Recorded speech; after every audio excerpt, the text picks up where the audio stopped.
মাঝে একের পর এক মানুষকে অদ্ভুত এক শক্তি টেনে নিয়ে যাচ্ছে গভীর এক অন্ধকারের মাঝে। শহরের মানুষ যার নাম দিয়েছে আন্ধেরা, কিন্তু কেউ বুঝতেই পারে না কে বা কি এই আন্ধেরা। প্রতিদিন ঠিক সূর্যের আলো ডুবতেই আন্ধেরা তার শিকারকে নিজের দুনিয়ায় নিয়ে যাওয়ার জন্য নানা রকমের ফাঁদ পাতে।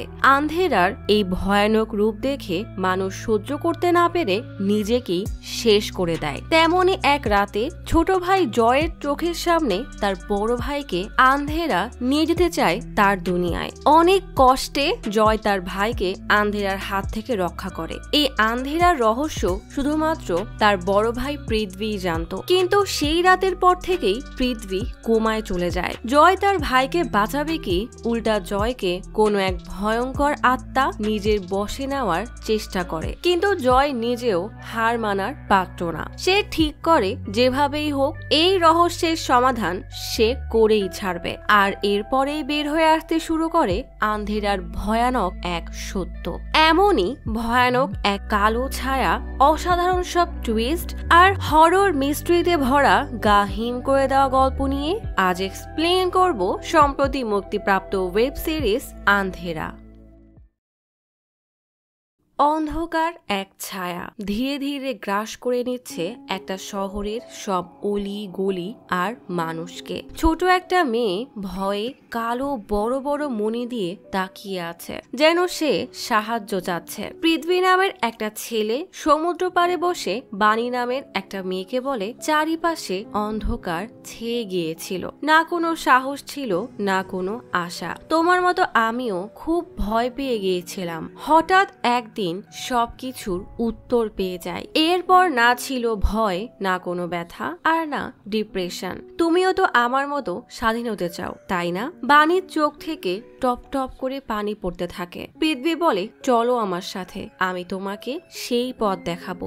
বাণীর হাত ধরে ধীরে ধীরে তাকে সমুদ্রের মাঝে নিয়ে আসে। আর একটু গেলেই বাণী আর ঠাঁই পাবে না, তাই সে ভয়ে দাঁড়িয়ে গেলে পৃথ্বী বলে নিজেকে এই ভয় থেকে মুক্ত করে দাও। হঠাৎই পৃথ্বীর কণ্ঠ বদলে ভয়ানক এক অশরীরী কণ্ঠের রূপ নেয়। তার চোখের মণি বড় বড় হয়ে একদম কালো হয়ে যায়। বাণী ভয়ে সেখান থেকে সরে আসতে গেলে পৃথ্বী তাকে চেপে পানির মধ্যে ডুবিয়ে দেয়। বাণী পানির মধ্যে ছটফট করতে থাকে। অনেক কষ্টে পানির উপরে উঠতেই দেখে একটু আগেই চারিপাশে আলোয় ভরা ছিল, আর এখন সব অন্ধকার। আশেপাশে পৃথ্বীকে খুঁজতে থাকে। হঠাৎ তুরির শব্দ শুনে সেদিকে তাকাতেই দেখে কালো এক ছায়া তার দিকেই তাকিয়ে আছে। প্রচন্ড ভয়ে বাণী দৌড়াতে দৌড়াতে সমুদ্র পার হয়ে লন থেকে দৌড়ে বিশাল এক হোটেলে ঢোকে। ক্যামেরায় বাণীকে স্পষ্ট দৌড়াতে দেখা যায়। বাণীকে এভাবে দৌড়ে ঢুকতে দেখে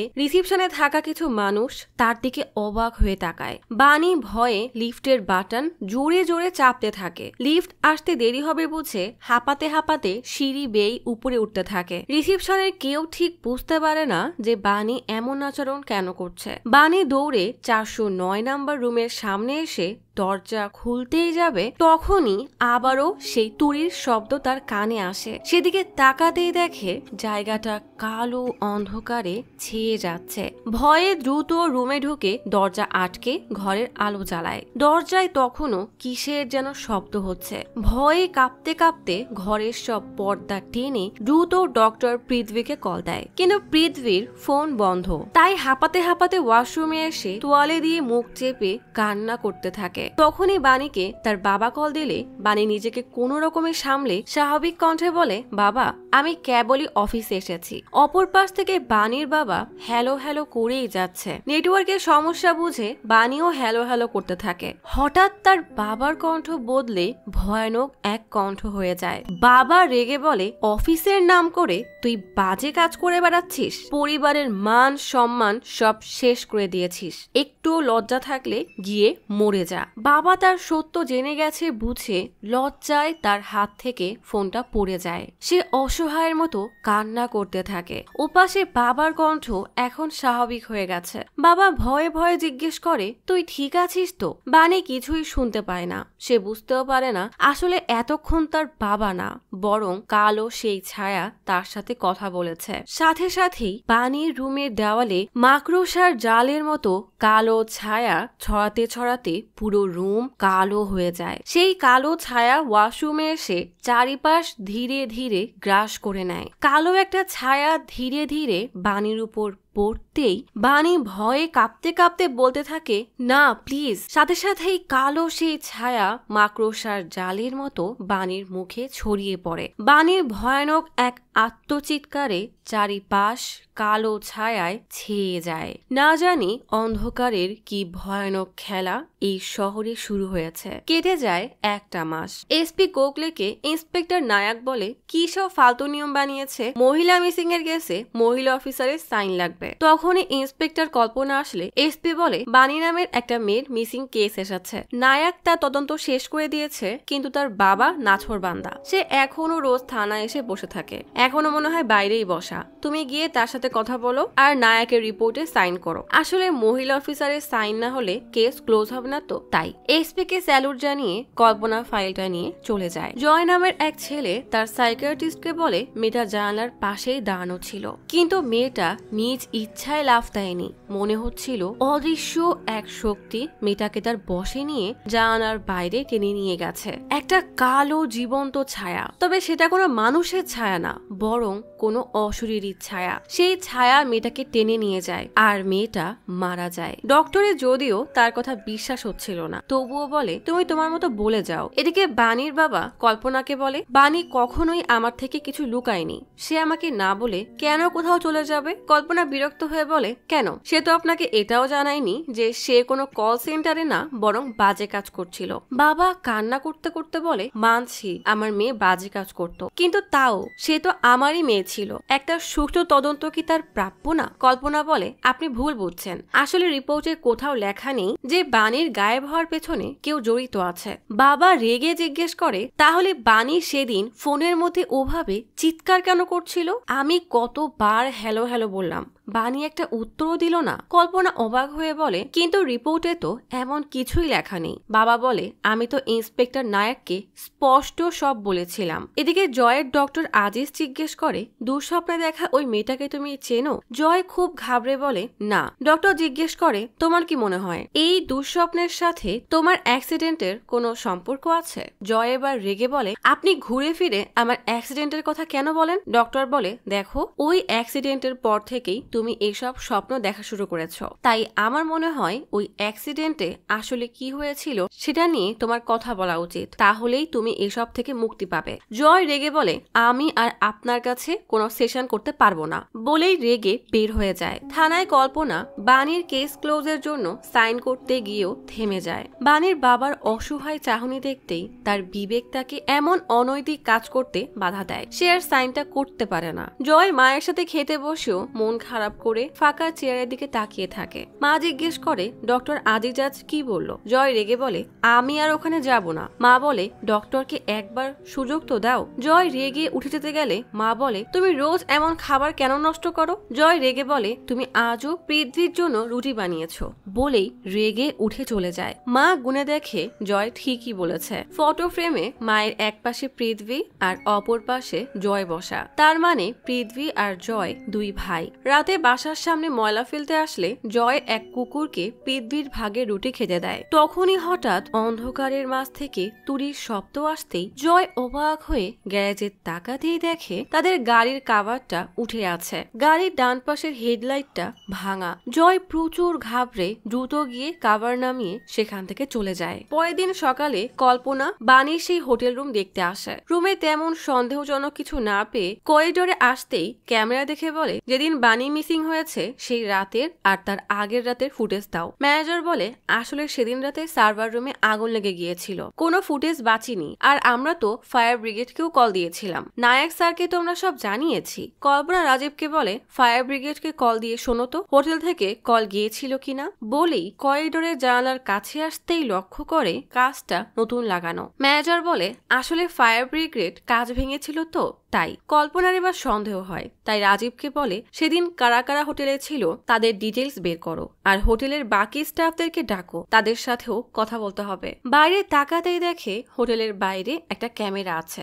রাজীবকে বলে এর ফুটেজটাও বের করো। এদিকে জয় তার সিনিয়রের কোলোনোস্কোপির প্র্যাকটিক্যাল ক্লাস বাদ দিয়ে অন্ধকার জীবন্ত হতে পারে কিনা সেটা সার্চে ব্যস্ত। হঠাৎ তার নজর পড়ে রুমি নামের একটা মেয়ের ব্লগে। রুমি বলে আমাদের আশেপাশে এত অন্ধকার আছে, অথচ আমরা বিষয়গুলোকে ইগনোর করে আরো বাড়িয়ে দিচ্ছি। হঠাৎ সিনিয়র ডক্টরের নজর জয়ের উপরে পড়তেই জয় ঘাবড়ে তাকালে তার ইয়ারফোন খুলে যায়, আর সবাই রুমির কথা শুনে হেসে দেয়। জয় লজ্জায় দ্রুত ক্লাস থেকে বের হয়ে যায়। এদিকে রুমি বাসায় ফিরে দেখে তার মামা তার জন্য ব্রাউনি পাঠিয়েছে। বাসায় ঢুকে আগেই সেই ব্রাউনি ডাস্টবিনে ফেলে দেয়, যেন সে তার মামাকে সহ্যই করতে পারে না। জয় তখন রুমির লাইভ চ্যাটে জয়েন করে। রুমি বলে ভালো করে লক্ষ্য করে দেখবেন আমাদের পাশে যে খারাপ জিনিসগুলো হয়, যেমন ডোমেস্টিক ভায়োলেন্স, রাগ, ঘৃণা, এসবের সাথে সুপারন্যাচুরাল কিছু বা ব্যাখ্যা করা যায় না এমন কিছু বিষয় জড়িয়ে আছে। এমন অনেক উদাহরণ আছে। 1967 সালে ডিট্রয়েট রায়টে নাইন রজ নামের এক ডেমন মানে রাক্ষসের সম্পৃক্ততা ছিল। অস্ট্রেলিয়ান বুশফায়ারে ক্রাম্পাস ডেমন নামের এক শয়তান জড়িত ছিল। তেমনি আমার কেন যেন অনুভব হয় মুম্বাইতে এমন এক রাক্ষসের উপস্থিতি আমি অনুভব করতে পারছি। আপনাদের মাঝে কেউ যদি এমন কিছু অনুভব করে থাকেন তাহলে আমাকে শেয়ার করতে পারেন। জয় সাথে সাথেই জয়েন করে বলে মানুষের মানসিক সমস্যাকে সুপারন্যাচুরাল ইস্যু বলছো, তাও আবার সামান্য কিছু লাইক আর শেয়ারের জন্য। রুমে উল্টা রেগে বলে কারোর সাথে যখন এমন ভয়ানক কিছু হয় আর সে শেয়ার করতে না পারে কারণ মানুষ তাকে মানসিক রোগী বলতে পারে, সেটাকে মানসিক সমস্যা বলে, বুঝেছো? তাই এখানে এসে এসব ফালতু কথা বলবে না। জয় হতাশ হয়ে ল্যাপটপ অফ করে দেয়। কল্পনা হোটেলের বাইরের ফুটেজে দেখে বানি কিছু একটা দেখে ভয়ে দৌড়াচ্ছে। রাজীব বানির কল রেকর্ড দিয়ে বলে ওই হোটেলের সবাই একই কথা বলছে, যেন সবাই মুখস্থ করে এসেছে। রাজীব চলে গেলে কল্পনা বানির কল রেকর্ড চেক করে দেখে সে একটা নম্বরে বারবার কল করেছে। জলদি নম্বরটা ফাইন্ড কলারে দিতেই দেখে নম্বরটা ডক্টর পৃথ্বী নামের একজনের। দ্রুত সেই নম্বরে কল করতেই নম্বর বন্ধ বলে। রাতে জয় পৃথ্বীর ল্যাপটপে লক খোলার চেষ্টা করে, কিন্তু কোনো পাসওয়ার্ডই কাজ করে না। কি মনে পড়ায় দ্রুত ড্রয়ার থেকে মেডেল বের করে। তার মনে পড়ে যায় পৃথ্বী প্রথম যেদিন গাড়ি কিনে তাকে চালাতে বলেছিল। জয় তখন ভয় পাচ্ছিল। পৃথ্বী বলে ভয় পাচ্ছিস কেন? এই দেখ আমার এই লাকি চার্ম মেডেল আছে না। জয় দ্রুত পাসওয়ার্ডে মেডেল টাইপ করে, কিন্তু তাতেও কোনো কাজ হয় না। বিরক্ত হয়ে জয় ঘুমিয়ে পড়তে দেখে সারা শহর অন্ধকারে ছেয়ে যাচ্ছে। জয়ের রুমের দেওয়াল বানির দেওয়ালের মতোই কালো অন্ধকারে ধীরে ধীরে মুড়ে যাচ্ছে। সেই কালো ছায়ার মাঝে কালো কিছু একটা যেন নড়ছে। এমন মনে হচ্ছে যে এই অন্ধকার জীবিত। তুরির শব্দে জয়ের ঘুম ভাঙতেই লক্ষ্য করে কালো সেই ছায়া তার সারা ঘরে ভরে গিয়ে তার শরীরকে নিয়ন্ত্রণে নিয়ে নিয়েছে। জয় চাইলেও আর নড়তে পারছে না। তার শিরা উপশিরা কালো হয়ে যাচ্ছে। ডানে তাকাতেই দেখে তার বুকের উপরে বিভৎস এক হাত। ভয়ে ভয়ে উপরে তাকাতেই দেখে পানি বিভৎস এক চেহারা নিয়ে তার উপরে বসে তার দিকে তেড়ে আসছে। ভয়ে জয় লাফিয়ে উঠতেই দেখে মা জানালার পর্দা সরিয়ে দিয়েছে। জয়কে এভাবে কাঁপতে দেখে মা জিজ্ঞেস করে কি হয়েছে। জয় বিরক্ত হয়ে আরেকদিকে ফিরে শুয়ে পড়লে মা মাথায় আলতো করে হাত বুলিয়ে বলে দুঃস্বপ্ন দেখেছ? শরীর ভালো না লাগলে কলেজে যাওয়ার দরকার নেই, সময় মতো ওষুধ নিয়ে নিও বলেই মা চলে যায়। কল্পনা বানির বাবাকে পৃথ্বীর ছবি দেখিয়ে জিজ্ঞেস করে একে কি আপনি চেনেন বা বানি কখনো এর নাম বলেছে? বাবা অবাক হয়ে মায়ের দিকে তাকালে মা কেমন যেন অদ্ভুত দৃষ্টিতে তাকায়। কল্পনা বলে সেদিন বানি এই নম্বরে 13 বার কল দিয়েছিল। বাবা বলে না, একে আমরা চিনি না। কল্পনার নজর পড়ে বানির ছোটবেলার ছবির দিকে। পাশেই তাদের পরিবারের হাসি খুশি ছবি। কল্পনা বানির রুম দেখতে চাইলে বাবা তাকে বানির রুমে নিয়ে যায়। মা বাইরে থেকেই কেমন অদ্ভুত নজরে যেন বানির রুমের দিকে তাকিয়ে থাকে। কল্পনা বানির জিনিসপত্র দেখতে দেখতে একটা কার্ড পায় যেখানে লেখা আত্মা হিলিং। বাবা জানায় বানি এখানে থেরাপির জন্য যেত। এখানে যাওয়ার পর নাকি সে অনেকটা ভালো অনুভব করছিল। কল্পনা রাজীব আর বাবাকে নিয়ে বের হয়ে যেতেই মা হঠাৎই উঠে বানির রুমে এসে আলমারি খুলে নিচের তাকের দিকে তাকিয়ে শয়তানি এক হাসি দিয়ে বলে জলদি বের হয়ে আয়, ওরা চলে গেছে। কল্পনা রাজীবকে নিয়ে আত্মা হিলিং মেডিটেশন সেন্টারে আসলে এখানকার ম্যানেজার চৈতন্য শর্মা তাদেরকে নিয়ে ভেতরে চিফ কনসালটেন্ট আয়েশার কাছে আসে। কল্পনা আয়েশাকে বলে এই এই সেন্টার স্টুডেন্ট বাণীকে 1 মাস হলো খুঁজে পাওয়া যাচ্ছে না। নামটা শুনতেই চৈতন্য কেমন এক অদ্ভুত নজরে তাকিয়ে সেখান থেকে চলে যায়। আয়শা তাদের ওয়েবসাইট সার্চ করে বলে বাণী তো এখানে 4 মাস আগে কোর্স করেছিল। কল্পনা পৃথ্বীর ছবি দেখালে আয়শার সার্চ করে বলে না, এখানে পৃথ্বী নামের কেউ ছিল না। কল্পনা বলে ঠিক আছে, তাহলে বাণীর ব্যাচে যারা যারা ছিল তাদের লিস্ট আমাদেরকে দিন। আয়শা ফোনে কাউকে লিস্ট আনতে বলে জানায় একটু সময় লাগবে। রাজীবের কল আসায় সে বাইরে চলে গেলে কল্পনা জিজ্ঞেস করে তা আপনারা কি এখানে মেডিটেশন করান? আয়শা বলে না, আমরা আসলে এখানে অ্যাটেম্প করাই, যার full form advance tech enabled mindfulness. এখানে পুলিশদের জন্য আলাদা থেরাপির ব্যবস্থাও আছে। আমার কার্ড রাখুন, দরকার হলে যোগাযোগ করবেন। তখনই রাজীব এসে বলে পৃথ্বীর খোঁজ পাওয়া গেছে। এদিকে জয় রুমিকে মেসেজ দিয়ে জিজ্ঞেস করে অন্ধকার কি সত্যি জীবিত হতে পারে? রুমি জিজ্ঞেস করে এমন কেন জিজ্ঞেস করছো? জয় বলে কারণ আমি অন্ধকারকে নিজ চোখে দেখেছি। রুমি এবার বেশ ঘাবড়ে তাকে একটা খবরের লিঙ্ক শেয়ার করে। ভিডিওতে বাণীর বাবা বলছে আজ বাণী যদি কোনো অ্যাক্টরের বা পলিটিশিয়ানের মেয়ে হতো তাহলে পুলিশ কেসটা সিরিয়াসে নিত। হঠাৎ বাণীর মা বলে কেউ বাণীকে খুঁজে পাবে না, বাণীকে ওই অন্ধকার নিয়ে গেছে। ভিডিওতে বাণীর ছবি দেখাতেই জয়ের ভয় আরো বেড়ে যায়, কারণ সে স্বপ্নে তো এই মেয়েটাকেই দেখেছে। ভয়ে ল্যাপটপ অফ করতেই দরজায় বেল শুনে এসে দেখে কল্পনা আর রাজীব এসেছে। কল্পনা এসে পৃথ্বীর কথা জিজ্ঞেস করলে জয় রেগে বলে সে এখানে নেই, আপনারা এখন আসতে পারেন। রাজীব বিরক্ত হয়ে সারা বাসা খুঁজে দেখে, বাসায় আসলে আর কেউ নেই। জয় রেগে বলে আপনাদের সমস্যা কি? কল্পনা বলে ওর ল্যাপটপ, মোবাইল, কম্পিউটার সব নিয়ে নাও। টেবিলের পৃথ্বীর ছবি দেখে কল্পনা জিজ্ঞেস করে তোমার নাম কি? জয় তার নাম বলতেই রাজীব এসে বলে এগুলো কি সব পৃথ্বীর? জয় রেগে বলে ল্যাপটপ আমার, এখন এখানে রেখে দেন। কল্পনা রেগে বলে জলদি বলো পৃথ্বী কোথায়, আর এই মেয়েটাকে চেনো? বাণীর ছবি দেখে জয় ঘাবড়ে যায়। কল্পনা রেগে জিজ্ঞেস করে এই মেয়ে কি পৃথ্বীর গার্লফ্রেন্ড? জয় রেগে বলে বলেছি না আমি কিছু জানি না। তখনই মা অফিস থেকে ফিরে এইসব দেখে জিজ্ঞেস করে কি হচ্ছে এখানে? কল্পনা বাণীর ছবি দেখিয়ে বলে মেয়েটা 1 মাস ধরে মিসিং। আমাদের ধারণা একে গায়েব করার পেছনে পৃথ্বীর হাত আছে। মা বলে তা সম্ভব না, আসলে পৃথ্বী গত 1 মাস ধরে কোমায়। মেডিকেল রিপোর্ট দেখে জানা যায় পৃথ্বী কোমায় যায় 22 জুন আর বাণী গায়েব হয়েছে 23 জুন। তাই কল্পনা আর কথা না বাড়িয়ে চলে যেতে গেলেই জয় তার ল্যাপটপ, পৃথ্বীর ট্যাব আর ফোন চায়। জয় ল্যাপটপ দিলেও কল্পনার পৃথ্বীর সব ডিভাইস চেক করতে নিয়ে যায়। তবে বাণীর ছবি দেখে পৃথ্বী কেন ঘাবড়ে গেল তাই তার সন্দেহ হয়। এই জন্য রাজীবকে বলে জয়ের উপরে নজর রাখার ব্যবস্থা করতে। থানায় ফিরতেই নায়ক রেগে এসে বলে বাণীর কেস এখনো ক্লোজ করনি কেন? কল্পনা বলে এখনো সময় পাইনি তো তাই করিনি। নায়ক রেগে বলে বাণীর পুরো পরিবার পাগল, দেখোনি ওর মা কেমন পাগলামি করে, তাড়াতাড়ি কেসটা বন্ধ করো বলেই সেখান থেকে চলে যায়। ফুটেজে বাণীকে দৌড়াতে দেখে রাজীব বলে নায়ক স্যার মনে হয় ঠিকই বলেছে, দেখেন এই মেয়েটা কেমন পাগলের মতো ছুটছে। কল্পনা ভালো করে দেখে বলে না, এটা পাগলামি না, এটাকে বলা হয় ভয়। রক্তমাখা এক মেয়ের চেহারা মনে করে বলে এই ভয়কে আমি খুব ভালো করেই জানি। রাতে রুমি জয়ের সাথে দেখা করতে আসে। জয় বলে তুমি তোমার ভিডিওতে অন্ধকারের কোনো শক্তির কথা বলেছিলে, আমি নিজ চোখে সেই অন্ধকারকে বাণীকে নিয়ে যেতে দেখেছি। আসলে আমি দুঃস্বপ্নে বাণীকে দেখেছি। রুমি বিরক্ত হয়ে চলে যেতে গেলে জয় দৌড়ে এসে বলে তুমি বুঝতে পারছো না কেন, আমি ওই অন্ধকার ছায়াকে বাস্তবেও দেখেছি। আসলে 22 জুন আমার আর আমার ভাইয়ের কার অ্যাক্সিডেন্ট হয়, সেই দিনই আমি ওই অন্ধকারকে নিজ চোখে দেখেছি। পরের দিন মানে 23 জুন স্বপ্নে সেই একই অন্ধকার ছায়া বাণীকে টেনে নিয়ে যেতে দেখেছি। আমি ঠিক বুঝতে পারছি না আমি এসব কার সাথে শেয়ার করব, কে আমাকে বিশ্বাস করবে। রুমি জিজ্ঞেস করে সেদিন আসলে কি হয়েছিল বলো। গাড়ি চালাতে চালাতে পৃথ্বী হঠাৎ নিয়ন্ত্রণ হারিয়ে ফেলে। সামনে থেকে ট্রাক আসতে দেখে জয় ভয়ে স্টিয়ারিং ঘুরিয়ে গাড়ির মোড় ঘোরাতেই গাড়ি গিয়ে ল্যাম্পপোস্টে জোরে বাড়ি খায়। সাথে সাথে আলো ভেঙে পড়ে। জয় রুমিকে সেখানে নিয়ে এসে বলে অ্যাক্সিডেন্টের পর আমি বেহুশ হয়ে গিয়েছিলাম, হঠাৎ হুঁশ ফিরতেই দেখি পাশে পৃথ্বী নেই। তুরির শব্দ শুনে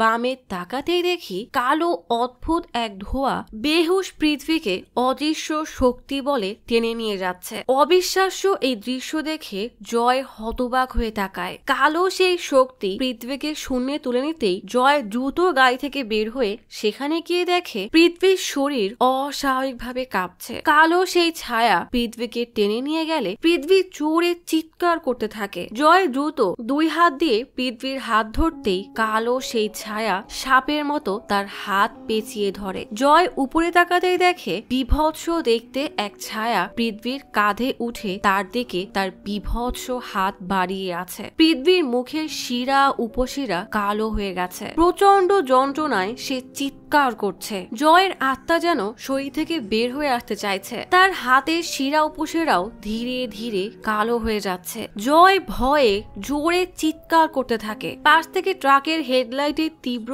আলো আসতেই সেই অন্ধকার জয়কে আর পৃথ্বীকে ছেড়ে দেয়। হর্নের জোরালো শব্দে জয়ের হুঁশ ফিরতেই জয় দ্রুত পৃথ্বীকে টেনে তার দিকে নেয়। সাথে সাথেই দুইজন ছিটকে গিয়ে রাস্তায় পড়ে। জয় জোরে জোরে পৃথ্বীকে ডাকতে থাকে। জয় রুমিকে বলে, এই অন্ধকারকে বুঝতে তোমার সাহায্যের দরকার। আমার মনে হয় বানি আর পৃথ্বী একে অপরের সাথে জড়িত। আমাদের খুঁজে বের করতে হবে বানি আর পৃথ্বী কিভাবে একে অপরের সাথে জড়িত। তুমি কি আমাকে বানির মায়ের সাথে কথা বলতে সাহায্য করবে? রুমি জয়কে তার বাসার সামনে নামিয়ে দিয়ে বলে, কাল দেখা হবে। রুমি চলে যেতেই জয় বাসার দিকে যেতেই যাবে, হঠাৎ তার নজর পড়ে গ্যারেজে রাখা তাদের গাড়ির উপর থেকে আবারও কাভার সরে গেছে। গাড়ির কাভার নামাতে গিয়েও তার কি মনে হতেই এক ছটকায় কাভার ওঠাতেই দেখে পৃথ্বী বড় বড় কালো চোখ নিয়ে ড্রাইভিং সিটে বসা। ভয়ে জয় ছিটকে সরে যায়। পৃথ্বী ভয়ানক দৃষ্টিতে জয়ের দিকে তাকিয়ে অশরীরী কণ্ঠে বলে,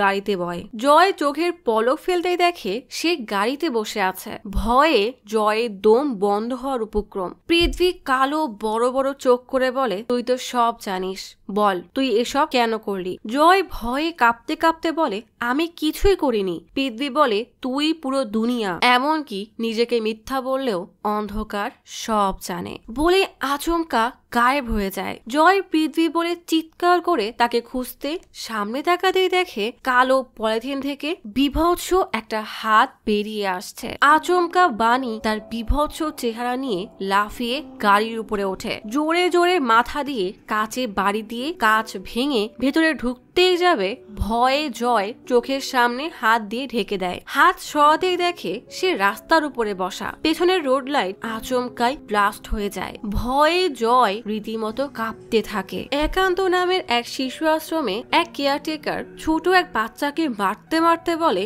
রোজ তুই চাদরে পি করিস, আমার কি ঠেকা পড়েছে যে রোজ এসব পরিষ্কার করব? বলেই সেই গন্ধ চাদরে বাচ্চাটার মুখ চেপে ধরে বলে, আবারও এমন করলে তোকে ওই টয়লেটে ঘুমাতে দিব। বাচ্চাটার চোখ থেকে টপ টপ করে পানি পড়তে থাকে। আসলে রাতে বাচ্চাটা পি করতে বেশ সাহস করে ওয়াশরুমের সামনে গিয়ে দরজা খুলে ভেতরে ঢুকতেই কিছু ছেলে তাকে ধরে মারতে থাকে আর হুমকিও দেয়, যদি সে কখনো কাউকে কিছু বলে তাহলে তাকে জানেই মেরে ফেলবে। সেই 3 জন ছেলে সেখানেই দাঁড়িয়ে আছে দেখে ছেলেটা ভয় কিছুই বলে না। একটা কালো গাড়ি আর তার পিছু পিছু এক অ্যাম্বুলেন্স এসে আশ্রমের সামনে দাঁড়ায়। কালো জ্যাকেট পরা এক লোক কালো গাড়ি থেকে নেমে অ্যাম্বুলেন্সের দিকে যেতে থাকে। এদিকে আশ্রমের ভিতরে বাচ্চাদের ইলেকট্রনিক ব্যান্ডের মতো কিছু একটা দেওয়া হয়। বাচ্চারা লাইন ধরে সেই ব্যান্ড নিয়ে ভেতরে যেতে থাকে। ক্যামেরায় সব বাচ্চাকে রেকর্ড করা হচ্ছে। ওমর নামে সেই বাচ্চাটা একটা ব্যান্ড নিয়ে হলে সবার সাথেই লাইনে বসতেই একজন অবাক হয়ে জিজ্ঞেস করে, এটা আবার কি? এ দিয়ে কি মিউজিক শোনে নাকি? কালো জ্যাকেট পরা সেই লোকটা অর্ডার দিতেই ক্যামেরা সব বাচ্চাদের দিকে ঘোরানো হয়। অদ্ভুত এই ব্যান্ড অন হতেই সব বাচ্চারা ঘোরের মধ্যে চলে যায়। সবাই যেন কোনো তপস্যা করছে এমন ভাবে দুলতে থাকে। অনবরত দুলতে দুলতে কিছু বাচ্চা পড়ে যায়। তবে অবাক করার বিষয় হলো সবাই নড়াচড়া করলেও ওমর স্থির হয়ে বসে আছে। ওমর হঠাৎ চোখ মেলে তাকাতেই দেখা যায় তার চোখ সম্পূর্ণ সাদা হয়ে গেছে। কালো জ্যাকেটের লোকটা হতাশ হয়ে প্রচুর রেগে গিয়েছে যে কোনো বাচ্চাই তাদের কাজের না। হঠাৎ তার নজর পড়ে ওমরের উপরে। একমাত্র তার হার্টবিট বাকিদের থেকে ভিন্ন মাত্রায় দেখাচ্ছে। লোকটা কাকে যেন কল দিয়ে বলে সাবজেক্টকে পেয়ে গেছে। তার গ্রামা ওয়েভস অনেক শক্ত, সে একদম পারফেক্ট। না জানি এখানে আসলে কি চলছে। ডক্টর পৃথ্বীর সিটি স্ক্যান করছে, কম্পিউটারে সেটা ভালো করে অবজার্ভ করতে সেটা আচমকাই বাণীর কালো বিভৎস ছায়ায় পরিণত হয়। ভয়ানক এই স্বপ্ন দেখে জয় কেঁপে ঘুম থেকে ওঠে। তখনই রুমি কল দিলে জয় লাফিয়ে ওঠে। হঠাৎ সে লক্ষ্য করে বেলকনিতে কালো একটা ছায়া দাঁড়ানো। চোখের ভুল ভেবে ভালো করে তাকাতেই দেখে সেখানে কিছুই নেই। রুমি মেসেজ দিলে এসব ভুলে দ্রুত রেডি হয়ে বের হয়ে যায়। এদিকে হাসপাতালে ডক্টর সাহায় মাকে জানায় পৃথ্বীর এখনো কোনো উন্নতি হয়নি, তবে ভালো খবর এটা যে কোনো অবনতিও হয়নি, আশা রাখা যায় ভালো কিছুই হবে। মা বলে আসলে হাসপাতালের বিল দিতে একটু সময় লাগছে। সাহায় বলে পৃথ্বী আমাদের হাসপাতালের অনেক ভালো একজন ডক্টর ছিল, তাই চিন্তা করবেন না, আমি সামলে নিব। কল্পনা সুইমিং প্র্যাকটিসে আসে দেখে পানির নিচে ছেঁড়া একটা ওড়না ভাসছে। নিজেকে কোনো রকমের সামলে ড্রেসিং রুমে এসে আয়নার সামনে দাঁড়াতেই তার মনে পড়ে গ্রামের সবাই মিলে একটা মেয়ের মুখে কালো কালি মাখাচ্ছে। একজন এসে তার গলায় দড়ির মতো কিছু বেঁধে দিচ্ছে। অতীতের ভয়ানক সেই স্মৃতি মনে পড়তেই কল্পনা রেগে তার ব্যাগটা ছুঁড়ে ফেলে। তখনই তার নজর পড়ে আত্মা হিলিং এর আয়শার ভিজিটিং কার্ডে। রাজীব কল দিয়ে বলে আমি সারা রাত সাইবার সেলে বসে আছি, কিন্তু কেউ পৃথ্বীর ট্যাপটা ধরতেও চাচ্ছে না। সিন্ডেকে সাইডে নিয়ে এসে জিজ্ঞেস করতেই বলল উপর থেকে নাকি অর্ডার আছে, ট্যাপ কেউ ধরলে চাকরি যেতে পারে। কল্পনা বলে এই কেসে এমন কি আছে যে সবাই লুকাতে চাচ্ছে, তুমি ওখানেই বসো, আমি একটা ব্যবস্থা করছি। কল্পনা পুলিশ একাডেমির প্লেগ্রাউন্ডে এসে কমিশনার সাথে দেখা করলে কমিশনার বলে গতবার তোমাকে সাহায্য করতে গিয়ে নিজের চাকরিরও 12টা বাজতে গিয়েছিল, এখন কি? কল্পনা সব বুঝিয়ে বলে কমিশনার বলে ঠিক আছে, আমি সাইবার চিফকে বলবো, কিন্তু তুমিও সাবধানে থেকো। কল্পনা রাজীবকে জানাতেই রাজীব বলে আজ তো ছুটি, আপনার আসার দরকার নেই, আমি সব আপডেট আপনাকে জানাবো। জয় রুমির সাথে বাণীর মায়ের সাথে দেখা করার জন্য বের হলে পুলিশের লোক তাদের উপর নজর রাখে। এদিকে একান্ত আশ্রমের কেয়ারটেকার সবার নজর এড়িয়ে ওমরকে কালো জ্যাকেট পরা সেই লোকের গাড়িতে উঠিয়ে দেয়। লোকটা কেয়ারটেকারকে এক বান্ডিল টাকা দেয়। রুমি বাণীর মায়ের সামনে ক্যামেরা ধরে জিজ্ঞেস করে বাণীর সাথে কি হয়েছিল বলেন তো, কিন্তু বাণীর মা কোনো কথাই বলে না। রুমি হাল ছেড়ে দিয়ে সরে গেলে বাবা বলে যেদিন থেকে বাণী গায়েব হয়ে গেছে সেদিন থেকেই ওর মায়ের এই অবস্থা হয়েছে, ডক্টর বলেছে এটা নাকি ডিপ্রেশন। জয় বাণীর মায়ের সামনে এসে দেখে সে বাণীর রুমের দিকে এক নজরেই তাকিয়ে আছে। জয় জিজ্ঞেস করে ওখানে কি দেখছেন? উষ্মি বলে অন্ধকার। কেন, তুই তো দেখেছিস তাই না? রুমি জিজ্ঞেস করে বাণীর সাথে কি হয়েছিল? উষ্মি বলে কয়েকদিন ধরে ও খুব ভয়ে ভয়ে থাকতো, মনে হতো কারো থেকে পালানোর চেষ্টা করছে। গায়েব হয়ে যাওয়ার এক রাত আগে হঠাৎ কিছু শব্দে আমার ঘুম ভেঙে যায়। উষ্মি ঘরের মধ্যে বাণীকে খুঁজতে থাকে। হঠাৎ বাইরে থেকে বাণীকে জোরে জোরে হাসতে শোনে। দ্রুত বাণীর রুমে এসে দেখে ঝড়ো হাওয়ায় বাণীর রুমের জানালা জোরে জোরে বাড়ি খাচ্ছে, অথচ বাণী তার বেডে নেই। জানালা বন্ধ করতে গেলে দেখে বাইরের দোলনায় বাণী জোরে জোরে হাসতে হাসতে দুলছে। উষ্মা বাণীকে কয়েকবার ডাকে, তবুও তার কোনো সাড়া নেই। বাণী পাশের দোলনার দিকে তাকিয়ে কি যেন বলছে আর হাসছে। পাশের দোলনাটাও একই ভাবে দুলছে। উষ্মা দ্রুত সেই বৃষ্টির মধ্যে এসে দেখে দোলনায় বাণী নেই। আশেপাশে বাণীকে খুঁজতে তাকাতেই দেখে বাণী চুপচাপ দাঁড়িয়ে কি যেন দেখছে। উষ্মা বাণীকে জোরে জোরে ডাকতে থাকে, কিন্তু বাণীর কানে কোনো কথাই যাচ্ছে না। সামনের রাইডটা একা একাই ঘুরছে। উষ্মা বাণীর কাঁধে হাত রাখতেই দেখে কালো একটা ছায়া। উষ্মা হতবাক হয়ে রাইডের দিকে তাকাতেই দেখে একটা বাচ্চা মেয়ে সেই রাইডে ঘুরছে। মেয়েটার চোখ কালো হয়ে আছে। মা স্তব্ধ হয়ে দাঁড়িয়ে থাকে। বাণী দৌড়ে গিয়ে সেই রাইডে উঠে জোরে জোরে হাসতে হাসতে বলে আরো জোরে দিব, বলেই জোরে জোরে ঘোরাতে থাকে। মেয়েটার মতো সেও জোরে জোরে ঘুরছে। মেয়েকে এত জোরে ঘুরতে দেখে মা দৌড়ে গিয়ে বাণীকে থামিয়ে নামিয়ে আনতেই বাণী বমি করে দেয়। সাথে সাথেই সে যেন অবাক হয়ে যায়, কারণ সে বুঝতে পারছে না যে সে কিভাবে এত বৃষ্টির মধ্যে আসলো। উষ্মা তখন স্তব্ধ হয়ে সেই রাইডের দিকেই তাকিয়ে আছে। বাণী চিৎকার করে মাকে ডাকতে থাকে, কিন্তু মা সেদিকেই এক নজরে তাকিয়ে থাকে। সেই পুরনো কথা মনে করে উষ্মা বলে ওই কালো ছায়াই আমার মেয়েকে গিলে খেয়েছে, বলেই কান্না করতে থাকে। বাবা রেগে বলে অনেক হয়েছে, আপনারা এখন আসতে পারেন। রুমি বলে আমরা আসলে আপনাদেরকে সাহায্য করতে এসেছি, আপনি কি কোনো কালো ছায়া দেখেছেন? উষ্মি বলে ওই ছায়া সবাইকে গিলে খাবে, কেউ বাঁচতে পারবে না। জয় জিজ্ঞেস করে আমার ভাই পৃথ্বী বাণীকে চিনতো? আমার মনে হচ্ছে এদের দুজনের সাথে অন্ধকারের কোনো একটা সম্পর্ক আছে। বাণী কি আপনাকে পৃথ্বীর বিষয়ে কিছু বলেছিল?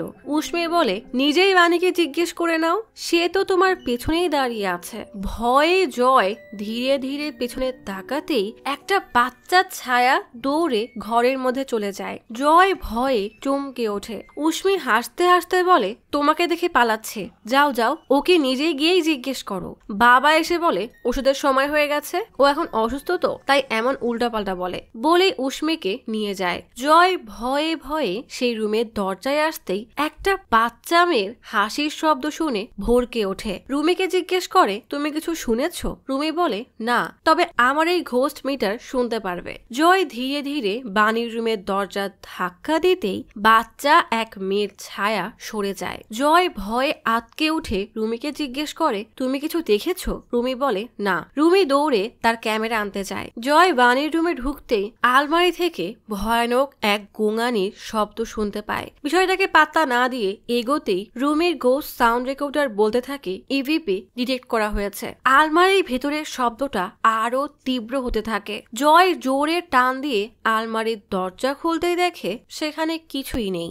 আশেপাশে নজর ঘোরাতেই আচমকা এক কালো ছায়া তাকে টেনে আলমারির মধ্যে নিয়ে নেয়। রুমি ক্যামেরা নিয়ে দৌড়ে এসে জয়কে আর সেখানে পায় না, তবে তার ঘোস্ট ডিটেক্টর আলমারির কাছ থেকেই জোরে জোরে সিগন্যাল দিচ্ছে। জয় ভয়ে অন্ধকারের মাঝে বসে আছে। বাচ্চা এক মেয়ের কান্না শুনে সামনে তাকাতেই দেখে তার পেছনে এক ছায়া ঘর ঘর করে শব্দ করছে। বাচ্চা মেয়েটা ভয়ে কাঁচুমুচু হয়ে বসে বড় বড় কালো চোখ দিয়ে তাকিয়ে কান্না করছে। হঠাৎ মেয়েটার চোখ বড় হয়ে যাচ্ছে, আবার ছোট হয়ে যাচ্ছে। জয় মেয়েটার দিকে হাত বাড়াতেই মেয়েটা মাথা গুজে নেয়। সাথে সাথেই সেই ছোট মেয়ের জায়গায় বাণীর বিভৎস কালো ছায়া এসে জয়ের হাত জোরে চেপে ধরে। ভয়ে জয় চিৎকার করতে থাকে। রুমে আলমারির দরজা খুলে জয়কে এভাবে চিৎকার করতে দেখে ছবি তুলতেই জয়ের ধ্যান ভাঙে। সে ভয়ে বাইরে পড়তেই কোন রকমে উঠে দৌড়ে বাইরে চলে যায়। উষ্মির চিৎকার করে বলে,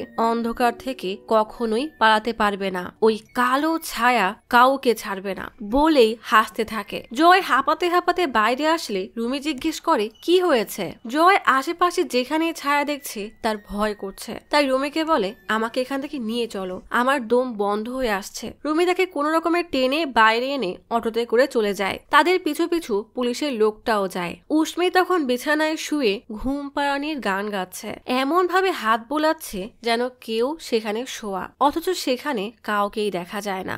আয়নায় তাকাতেই দেখা যায় উষ্মির সামনের সেই বাচ্চা মেয়েটা শোয়া, আর উষ্মির পেছনে উষ্মির মতো পোশাকেরই এক কালো বিভৎস ছায়া উষ্মির মতোই তার গায়ে হাত বোলাচ্ছে। কি ভয়ানক দৃশ্য, বাপ রে। কল্পনা আয়েশার সাথে ক্যাফেতে দেখা করতে আসে। তখনই রাজীব কল দিয়ে বলে, পৃথ্বীর ট্যাবের চেক আপ হয়ে গেছে, আপনাকে কিছু স্ক্রিনশট পাঠিয়েছি। কল্পনার স্ক্রিনশট দেখে বলে, মনে হচ্ছে এগুলো কোনো মেডিকেল রিপোর্ট, তুমি কিছুক্ষণ পর ডক্টর সাওয়ান্তের ক্লিনিকে দেখা করো। কল কাটতেই কল্পনা আয়েশাকে স্ট্রেস রিলিফ থেরাপির কথা বলে আয়েশা বলে, আজ 7টায় ফ্রি আছি, তাহলে সেন্টারে এসে দেখা করো। রুমে জয়কে বাসায় এনে দরজা খুলতেই যাবে, তখনই আজিজ আসলে রুমে জিজ্ঞেস করে, মামা তুমি এখানে? আজিজকে এখানে দেখে জয় অবাক হয়ে বলে, ইনি তোমার মামা? ডক্টর আজিজ তো আমার থেরাপিস্ট। রুমে জয়কে ঘরে নিয়ে সোফায় শুইয়ে দিতেই আজিজ রুমিকে সাইডে নিয়ে বলে, দেখো জয়ের যখন তখন সাইকোটিক অ্যাটাক হতে পারে, তাই তার এখন চিকিৎসার প্রয়োজন। রুমি রেগে বলে,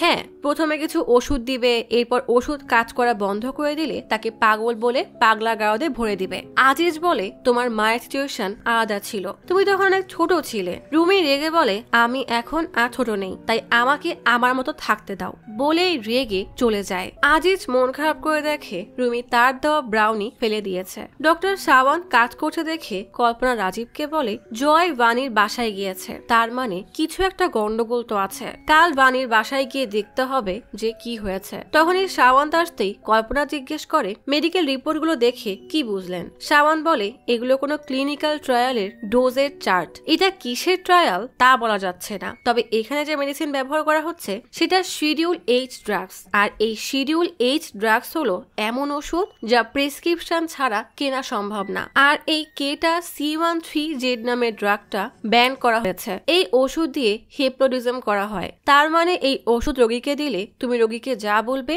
রোগী তাই করবে। কল্পনা রিপোর্ট দেখে বলে তার মানে এই পৃথিবী কোনো অবৈধ এক্সপেরিমেন্ট করছিল। রাজীব রিপোর্টে রোগীর নামের জায়গায় এক্স দেখে জিজ্ঞেস করে এই পেশেন্ট এক্স আবার কে? কল্পনা বলে নাম যেন না জানে তাই এক্স লিখেছে, তবে এখানে যে নাম আছে সেটা খুঁজে বের করো। দেখা যায় রিপোর্টে জুড রেজারিও নামে কারোর নাম লেখা। জয়ের মা ডক্টর আজিজকে তাদের বিল্ডিং এর বাইরের ফুটেজ দেখিয়ে বলে আজ আমাদের বিল্ডিং এর সিকিউরিটি গার্ড এটা আমাকে পাঠিয়েছে। ভিডিওতে জয়কে এমন অদ্ভুত আচরণ করতে দেখে আজিজ জিজ্ঞেস করে জয় তার ওষুধ সময় মতো নিচ্ছে তো? আসলে জয়ের উপরে এখন অনেক বড় ইমোশনাল প্রেসার চলছে, তাই সে কিছু হ্যালোসিনেট করে নিজের ক্ষতিও করতে পারে। ছেলে এসব কথা শুনে মা আরো ভেঙে পড়ে। পৃথ্বীর রিপোর্ট আজিজকে দেখালে আজিজ রিপোর্ট দেখে বলে এমন রিপোর্টে পৃথ্বীর সুস্থ হওয়ার চান্স খুবই কম। আসলে যতদিন পৃথ্বী কমায় আছে ততদিন জয়ের মানসিক অবস্থা আরো খারাপ হবে, তাই এই সময় জয়কে তার ওষুধ সময় মতো দিতে হবে। জয় চোখ মেলতেই দেখে তার গায়ের উপরে একটা কালো বিড়াল বসা। ভয়ে লাফিয়ে উঠে রুমিকে ডাকতে থাকে, কিন্তু আশেপাশে কোথাও রুমি নেই। হঠাৎ ভেতরের এক ঘরে আসতেই দেখে দেওয়ালে জিন, পিশাচ, ঘোল সব রকমের ভয়ানক জিনিসের পোস্টার লাগানো। ভয়ে ব্যাগ নিয়ে সেখান থেকে বের হতে গেলেই রুমি ঘরে ঢুকে নিজেই থমকে যায়। জয় জিজ্ঞেস করে তুমি কি কালো জাদু করো নাকি? রুমি বলে আসলে একটা পডকাস্ট বানাবো তাই এসব নিয়ে রিসার্চ করছিলাম। আর সরি, আমি জানতাম না যে তুমি এতটা অসুস্থ।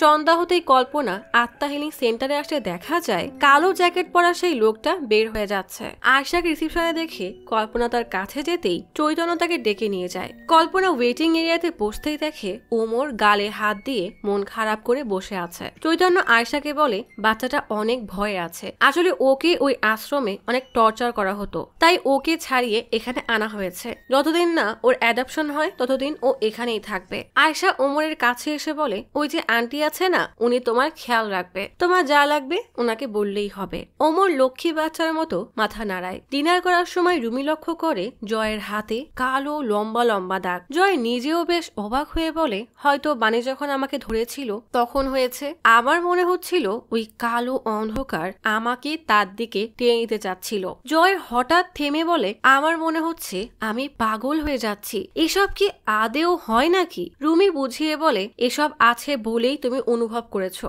তবে এখন প্রশ্ন এটা না যে এই অন্ধকার আদেও আছে কিনা, আসল প্রশ্ন হলো এগুলো কেন হচ্ছে। কল্পনার মাথায় আয়শা একটা অ্যাটেম মেশিন লাগিয়ে বলে এটা আমার পার্সোনাল মেশিন, মাঝে মাঝে আমিও ব্যবহার করি, তাই ভয়ের কিছু নেই। মেশিনটা পড়াতেই কল্পনা চোখ বুঝতেই তার বান্ধবীর সাথে কাটানো সুন্দর কিছু মুহূর্ত দেখতে পায়। হঠাৎ সেখানে কিছু লোক এসে তার বান্ধবীর মুখে কালি মাখায়। মেয়েটা তীব্র অপমানে কুয়ার কাছে যায়, আর এরপর শুধু তার ছেঁড়া ওড়না উঠতে দেখা যায়। ভয়ানক সেই স্মৃতি মনে করে কল্পনা চিৎকার করে কান্না করতে থাকে। আয়শা তাকে তার সেই খুব কাছের বান্ধবীর মতো সান্ত্বনা দেয়। জয় বাসায় ফিরতেই মা জিজ্ঞেস করে তুমি সময় মতো ওষুধ কেন নিচ্ছ না? আমার বা ডক্টর কারোর কথাই শুনছো না কেন? জয় রেগে বলে আমি ডিপ্রেশনের সাথে নয়, বরং এমন কিছুর সাথে লড়াই করছি যেটা কোনো না কোনো ভাবে পৃথিবীর সাথে জড়িত। মা জয়ের হাতে কালো দাগ দেখে বলে তার মানে ডক্টর ঠিক বলেছিল, তুমি নিজেকে আঘাত করা শুরু করেছো। জয় রেগে বলে তুমি আমাকে কেন বিশ্বাস করছো না? মা বলে সত্যি জানতে চাও? তাহলে দেখো। জয় দেখে সে যে গাড়ি দেখে গতরাতে ভয় পাচ্ছিল সেখানে তো কোনো গাড়িই নেই, সে একা একাই ভয়ে বসে আছে। জয় বলে নিশ্চয়ই কেউ এই ভিডিও এডিট করেছে, আমি তো শুধু গাড়ির কাভার দিচ্ছিলাম।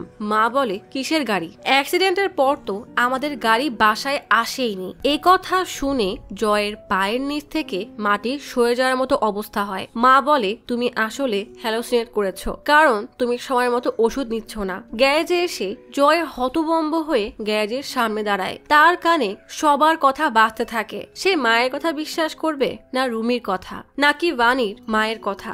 অন্ধকার সেই ছায়া ভয়ানক কণ্ঠে জয়ের কানে কানে বলে এই অন্ধকার সব গিলে খাবে। জয় কানে দুই হাত দিয়ে চেপে চিৎকার করে বলে এসব বন্ধ করো। হঠাৎ তার চারিপাশ আলোয় ভরে যায়। পেছন থেকে পৃথ্বীর কণ্ঠ বলে ভয় পাস না জয়, যা তুই দেখছিস যা শুনছিস সব সত্য। এই শক্তির কাছে নিজেকে সমর্পণ করে দে। জয় পানিতে তাকাতেই দেখে কালো ছায়া তার চারিপাশ গ্রাস করে ফেলছে। মাথায় সে আজব মেশিন লাগিয়ে পৃথ্বী বেশ চিন্তিত হয়ে জিজ্ঞেস করে তোর কেমন লাগছে? জয় হাসতে হাসতে বলে আমি বলতে পারবো না কেমন লাগছে, কারণ এর আগে আমার কখনোই এমন এমন অনুভূতি হয়নি। তার মানে কি জয়ও এই অন্ধকারের কালো ছায়ায় বিলীন হয়ে যাবে? অ্যাপার্টমেন্টের বাইরে দাঁড়িয়ে কিছু বাচ্চারা খেলছে। কিছুটা দূরে গাছের আড়ালে দাঁড়িয়ে সুশান্ত তার মেয়ের খেলা দেখছে। মেয়েকে দেওয়ার জন্য সে একটা পুতুল নিয়ে এসেছে। পুতুলটা দেখিয়ে মেয়েকে ডাকতে যাবে, তখনই বাচ্চা মেয়েটার মা মেয়েটাকে ডেকে ঘরে নিয়ে যায়। ঠিক তখনই সুশান্ত খেয়াল করে কালো হেলমেট পরা কেউ একজন বাইক নিয়ে তার উপর নজর রাখছে। তাকে দেখে সুশান্ত ভয়ে দৌড় দিলে সেই বাইকের ছেলেটাও সুশান্তকে তাড়া শুরু করে। কিন্তু কিছু দূর যেতেই সুশান্ত বুঝতে পারে ছেলেটা আসলে তাকে ফলো করছে না। হঠাৎ ফোনের অ্যালার্ম বাজতেই সুশান্ত ফোন বের করে দেখে সূর্য ডুবতে আর মাত্র 50 মিনিট বাকি। সুশান্ত তাড়াতাড়ি দৌড়ে লাইব্রেরিতে আসে। লাইব্রেরির লোকটা সুশান্তকে বলে, তুমি আবার এসেছো? তোমার কমিক বুক কিন্তু এখনো আসেনি। সুশান্ত লোকটার কথায় পাত্তা না দিয়ে কমিক বুকটা খুঁজতে শুরু করলে তাকে রাখা সব বইগুলো পড়ে যায়। লোকটা ধাক্কা দিয়ে সুশান্তকে লাইব্রেরি থেকে বের করে দিয়ে বলে, এটাই তোমার শেষ আশা, আর কখনো আমার লাইব্রেরিতে আসবে না। সুশান্ত উল্টা লোকটাকে আরো 10,000 টাকা দিয়ে বলে, মোট 20,000 হলো। যখনই ওই কমিকটা আসবে সাথে সাথেই আমাকে ডাক দিবে। সূর্য ডুবতে আর মাত্র 38 মিনিট বাকি। সুশান্ত তাড়াতাড়ি একটা ট্যাক্সিতে উঠে টানেলে ঢোকার সময় অন্ধকার দেখে লাইট সেভার অন করে নেয়। কিন্তু সামান্য আলোতে এই অন্ধকারকে দূর করা সম্ভব না। পাশের সিটে অন্ধকারের কালো ছায়া দেখে সুশান্ত ভয়ে চোখ সরিয়ে নেয়। কিছুটা দূরে সুশান্ত ট্যাক্সি থেকে নেমে দৌড়ে তার বাসায় আসে। কিন্তু বাসায় আসতেই চারপাশের দিকের আলোগুলো জ্বলতে আর নিভতে শুরু করে। সুশান্ত তাড়াতাড়ি ছাতা খুলে মাথার উপরে আলো জ্বালিয়ে দেয়। তখনই আন্ধেরাকে নিজের দিকে আসতে দেখে সুশান্ত দৌড়ে কোনো মতে ঘরের ভিতরে ঢুকে নীল রঙের সব আলো জ্বালিয়ে দেয়। এরপর কিছুক্ষণ দরজা লুকিং গ্লাসে তাকিয়ে দেখতে থাকে কেউ তার ঘরের দিকে আসছে কিনা। ব্যাগ থেকে পুতুলটা বের করে টেবিলের উপরে রেখে তার দিকে এক নজরে তাকিয়ে থাকে। পরের দিন সকালে পৃথ্বীকে নিয়ে ভয়ানক এক স্বপ্ন দেখে জয় লাফ দিয়ে ঘুম থেকে ওঠে। নোটিফিকেশন বাজতেই ফোনটা হাতে নিয়ে দেখে আজ পৃথ্বীর জন্মদিন। মাকে সাথে নিয়ে জয় হাসপাতালে পৃথ্বীর সাথে দেখা করতে আসে। অপরদিকে খুনের খবর পেয়ে কল্পনা তাড়াতাড়ি ক্রাইম স্পটে আসে। কল্পনাকে দেখে রাজীব বলে, দুজনেরই হাতে রক কাটা, দেওয়ালে রক্ত ভেজা একটা হাতের ছাপ দেখে কল্পনা রাজীবকে বলে, হয়তো মৃত্যুর আগে এরা বাঁচার চেষ্টা করেছিল।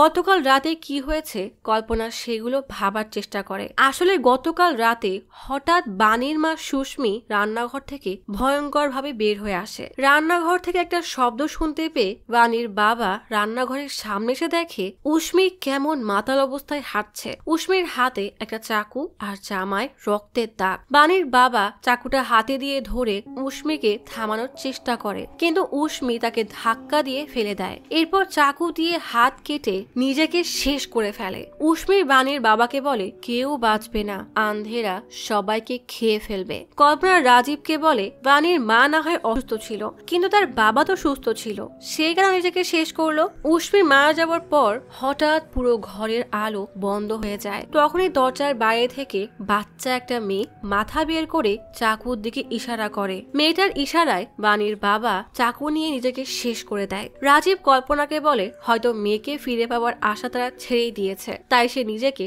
শেষ করে দিয়েছে। হঠাৎ কিছুটা মনে পড়তেই ঘরের ভিতরে এসে বাণীর পরিবারের ছবিগুলো দেখতে থাকে। কল্পনা রাজীবের কাছে জানতে চায়, এই ঘটনা হওয়ার 10 থেকে 12 ঘন্টা আগে জয় এদের সাথে দেখা করতে এসেছিল, তাই না? রাজীব হ্যাঁ বললে কল্পনা বলে, ওকে এখনই থানায় নিয়ে আসো। অপরদিকে জয় তখন ক্লাস করছে। ক্লাসের মাঝেই হঠাৎ বেশ ভারী গলায় পৃথ্বী তাকে বলে, তুই আমার সাথে এমনটা কেন করলি? জয় আশেপাশে তাকিয়ে কাউকেই দেখতে পায় না। ক্লাস শেষে জয় তার টিচারকে জিজ্ঞেস করে, ব্রেইনের নার্ভের ইমব্যালেন্সের কারণে যদি ডিপ্রেশন হয় তাহলে সেই ইমব্যালেন্সের চিকিৎসা করলে ডিপ্রেশন কি ভালো হবে? প্রফেসর হ্যাঁ বললে জয় জিজ্ঞেস করে, তাহলে আজ পর্যন্ত কেউ এই থিওরি প্র্যাকটিস করেনি কেন? পৃথ্বী এই বিষয়ে কাজ করছিল, ও কি আপনাকে কিছু বলেছে? প্রফেসর বলে, না। জয় বলে, অ্যাক্সিডেন্টের আগে ও আমার কাছে কোন একটা রিসার্চ নিয়ে বলতে চাচ্ছিল। প্রফেসর জয়কে বলে, পৃথ্বীকে তোমার চাইতে ভালো কেউ জানে না, ও কোনো কাজে সফল না হলে কাউকে বলতো না। এদিকে রাজীব বারবার জয়কে কল দিল, রিসিভ না করায় কলেজে এসে রাজীব জয়কে নিয়ে থানায় যায়। অপরদিকে মেডিটেশন সেন্টারে ওমর হাসপাতালে রাজি না হলে শেষে টানা হেঁচড়া শুরু করে দেয়। আয়শা এসে ওমরকে ছাড়িয়ে বলে, ওর সাথে এমন করছো কেন? চৈতন্য আয়শাকে বলে, আজ ওকে ডাক্তারের কাছে নিয়ে যেতে হবে। আয়শা বলে, সেটা ঠিক আছে, কিন্তু এভাবে কেন নিয়ে যাচ্ছ?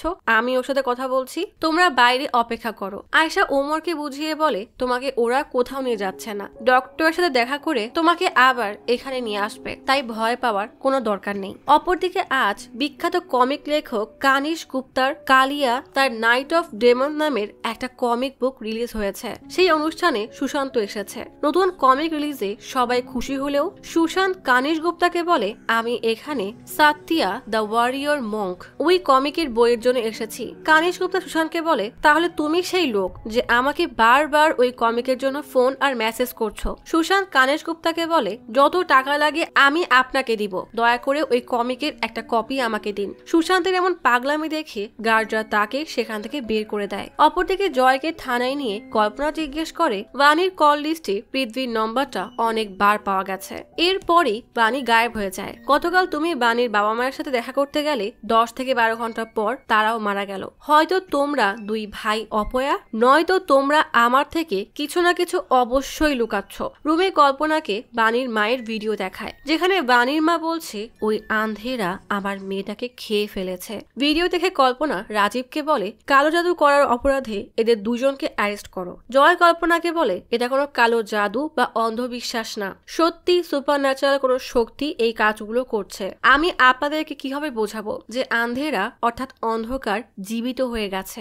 আন্ধেরা প্রথমে মানুষকে ভয় দেখায়, তারপর নিজেকে শেষ করার জন্য বাধ্য করে। আন্ধেরা আমার ভাইকেও নিয়ে যেতে চেয়েছিল, কিন্তু আমি তাকে বাঁচিয়েছি। জয়ের মুখে এসব শুনে কল্পনা আর রাজীব হাসতে থাকে। রুমি কল্পনাকে বলে জয় মিথ্যা বলছে না, সত্যি সত্যি আন্ধেরা জীবিত হয়ে গেছে। কল্পনা জিজ্ঞেস করে বাণীর মা তোমাদেরকে সব বলল, অথচ নিজের স্বামীর কাছে সব গোপন রাখলো। রুমি বলে আমরা বলার পরও আপনারা যেরকম মজা করছেন, হয়তো ওরাও ভেবেছিল আপনারা মজা করবেন, তাই আপনাদেরকে বলেনি। কল্পনা ল্যাপটপে বাণীর মেডিকেল রিপোর্ট বের করে তাদের দুজনকে দেখায়। কল্পনা জয়কে বলে এই রিপোর্টগুলো পৃথ্বীর ট্যাবলেটে পেয়েছি। বাণী সুশান্ত নামের একজন আর আরেকজনের পরিচয় পেশেন্ট এক্স নামে সেভ করা। তুমি তো ডক্টর, কেটামিন ওষুধের কথা নিশ্চয়ই জানো। কেটামিন মেডিসিন সাইকোথেরাপিতে ব্যবহার হতো, কিন্তু এটা বর্তমানে ব্যান করা হয়েছে।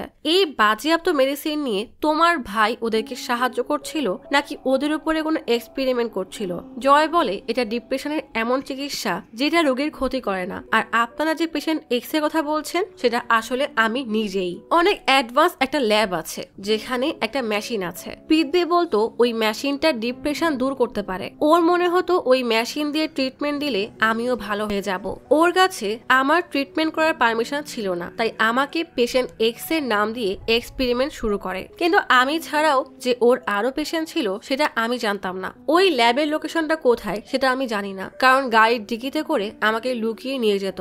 এরপর একটা ট্রলির মধ্যে করে বেসমেন্ট থেকে লিফটে উঠতো। তবে বিল্ডিংটা আমি ভেতর থেকে দেখে চিনতে পারবো। আমি বারবার জিজ্ঞেস করলো পৃথ্বী কখনোই লোকেশন বলেনি। বাইরে কিছু একটা হট্টগোলের শব্দ শুনে কল্পনা আর রাজীব সেদিকে যায়। জয় রুমিকে বলে ওই মেশিনের ট্রিটমেন্ট নিয়েছিল বলে আমি স্বপ্নের মধ্যে বাণীকে দেখেছিলাম, কিন্তু এটা কিভাবে সম্ভব? এদিকে কল্পনা আর রাজীব চলে যাওয়ায় রুমি কেস ফাইলের ছবি তুলতে শুরু করে। তখনই কনস্টেবল এসে কল্পনা একটা ফাইল দিলে সে আবার নিজের রুমে ফিরে আসে। কল্পনা জয় আর রুমিকে বলে তোমরা দুজন এখন যেতে পারো, তবে শহরের বাইরে যাবে না। দুজন চলে গেলে কল্পনা রাজীবকে কনস্টেবলের দেওয়া ফাইল দিয়ে বলে সুশান্তের ডিটেলস পাওয়া গেছে। 2017 সালে সাইবার ফ্রড করার কারণে ওর নামে একটা কেস আছে। থানার বাইরে এসে জয় রুমিকে বলে আমি শুধু এটাই বুঝতে পারছি না বাণী আমাকে কেন ভয় দেখানোর চেষ্টা করছে। রুমি বলে পৃথ্বী যদি বাণীর সাথে ভুল কোনো এক্সপেরিমেন্ট করে তারপরে বাণী তোমাকে কেন ভয় দেখাবে। রুমি কল্পনার ল্যাপটপ থেকে তোলা একটা ছবি দেখিয়ে বলে হয়তো এই ছবিগুলো থেকে আমরা কোনো ক্লু পেতে পারি। জয় ছবিটা দেখে রুমিকে বলে এ তো সেই জানালা যেখান থেকে বাণী লাফ দিয়েছিল। কল্পনা রাজীবকে নিয়ে সুশান্তের ওয়াইফের সাথে দেখা করতে আসে। সুশান্তের স্ত্রী বলে এখনো কোথায় আছে সেটা আমি বলতে পারবো না। 2017 সালে জেলে যাওয়ার পর ওর সাথে আমার ডিভোর্স হয়ে গেছে। কল্পনা জিজ্ঞেস করে জেল থেকে বের হওয়ার পর তার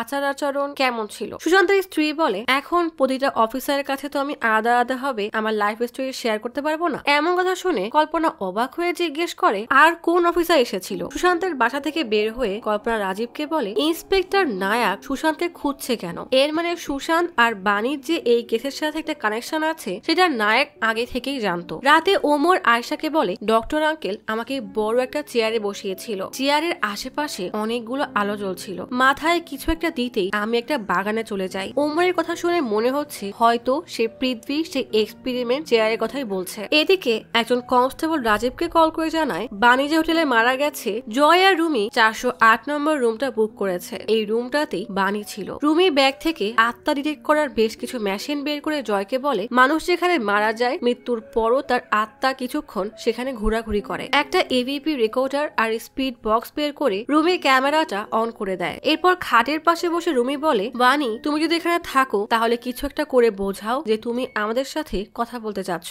যদি তুমি আমাদের সাথে কথা বলতে চাও তাহলে ডান পাশের ইএমএফ মিটারে আসো, আর যদি কথা বলতে না চাও তাহলে বাম পাশের ইএমএফ মিটারে আসো। কিন্তু বেশ কিছুক্ষণ পার হলেও বাণীর আত্মার কোনো রেসপন্স পাওয়া যায় না। তখনই জয়ের মা কল দিলে রুমি বলে তুমি আসলেই লাকি যে তোমার মা আছে। 8 বছর আগে আমি মাকে হারিয়েছি। মা বলতো কোনো রাক্ষস তাকে পজেস করার চেষ্টা করছে। সবাই মনে করতো সে পাগল হয়ে গেছে, কিন্তু আমি মাকে সব সময় বিশ্বাস করতাম। 2 বছর বয়সে আমার ভাই মারা যাওয়ার কয়েকদিন পরে আমার মাও মারা যায়। নিজের জীবনের কথাগুলো বলতে বলতে রুমির চোখে পানি চলে আসে। নিজেকে সামলে সে ওয়াশরুমে এসে চোখে মুখে পানি দেয়। আয়নার সামনে দাঁড়িয়ে সেদিনের কথা মনে করে, যেদিন তার মা তাকে বারবার বলছিল আমি পাগল না। এদিকে এসআইএলএম-এর লোকজন রুমির মাকে টেনে হিচড়ে নিয়ে যায়। রুমির পাশেই তার মামা দাঁড়িয়ে আছে। এভাবেই বেশ কিছুক্ষণ সময় পার হয়ে যায়। রাত তখন বেশ গভীর। হঠাৎ ইএমএফ মিটারে কিছু একটা অস্তিত্ব বোঝা যায়। জয় পাশে দাঁড়িয়ে দেখে ওয়াশরুমের দরজায় একটা মেয়ের ছায়া দেখা যাচ্ছে। ইএমএফ মিটারের রিডিং ধীরে ধীরে তীব্র হচ্ছে।